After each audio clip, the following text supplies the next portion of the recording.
ces petites couches de neige, c'est magnifique. J'adore. C'est juste posé comme ça. Je me sens aujourd'hui à ma place. Au plus je vieillis, au plus j'avance, au plus je m'éclate.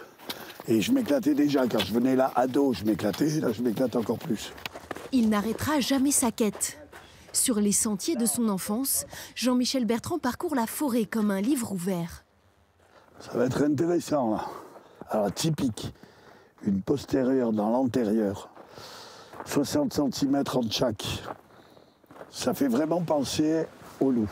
Là, on a ces grosses traces. Et ce qui est intéressant, c'est qu'on a une caméra automatique pas loin. Et on va voir ce que c'est.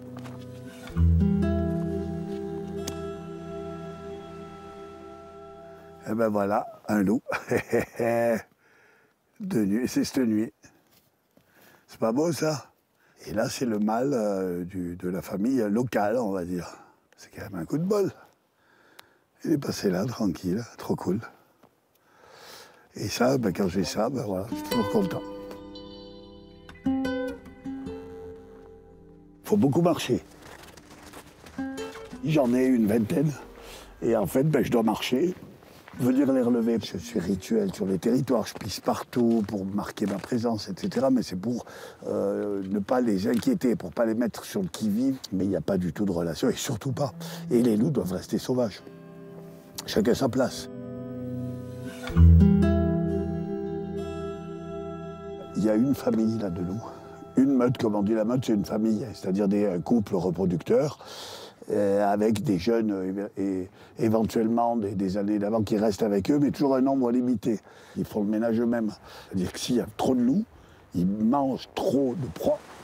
Et s'il n'y a plus de proies, eh bien, il n'y a plus de loups, tout simplement. Il n'y a que l'humain qui dépasse les limites.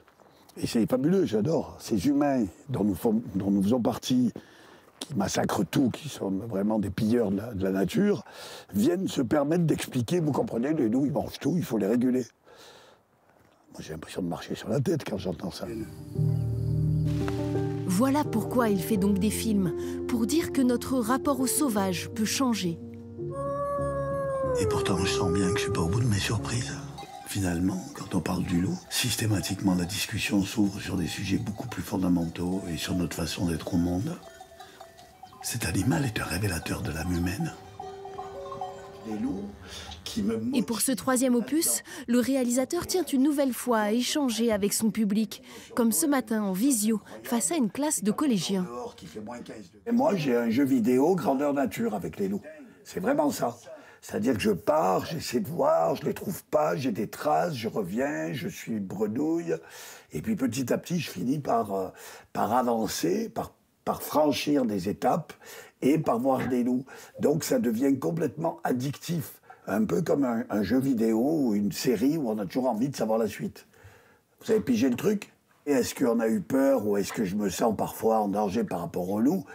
Pas du tout, parce que le loup est un animal qui n'est pas agressif envers l'homme. En fait, le loup est un animal politique. C'est pour ça aussi que je me régale à débattre autour des loups, pour justement parler de nous, des humains, de la société, de la politique, parce que c'est un animal qui est instrumentalisé. Il y en a qui le sacralisent de façon excessive, mais c'est hyper intéressant.